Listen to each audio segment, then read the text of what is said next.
حضرت ابو ہریرہ رضی اللہ تعالیٰ عنہ فرماتے ہیں کہ رسول اللہ صلی اللہ علیہ وسلم نے ارشاد فرمایا ایھا الناس، اے لوگو، بے شک اللہ پاک ہے، پاک ہی چیز کو قبول کرتا ہے.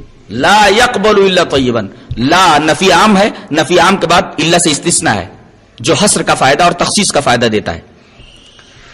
یعنی اللہ تبارک و تعالی پاک ہے اور پاک ہی چیز کو پسند کرتا ہے. اس کے دو مطالب ہیں.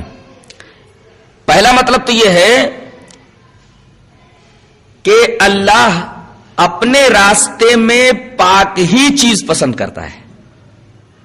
یعنی اللہ کی راہ میں اگر صدقات و خیرات کیے جائیں تو پاک مال سے صدقہ و خیرات کیے جائیں.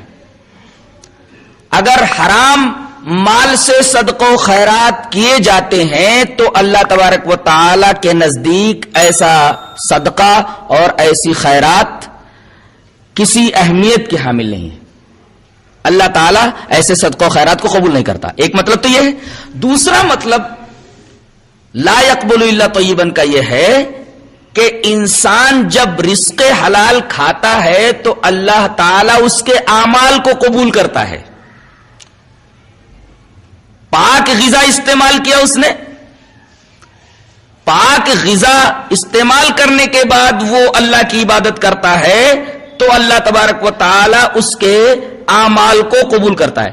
اگر وہ رزق حرام استعمال کرتا ہے اس کے بعد کوئی نیکی کرتا ہے تو اللہ تبارک و تعالی اس کی اس نیکی کو قبول نہیں کرتا. یہ دوسرا مطلب لا يقبل الا طیبا کا ہے.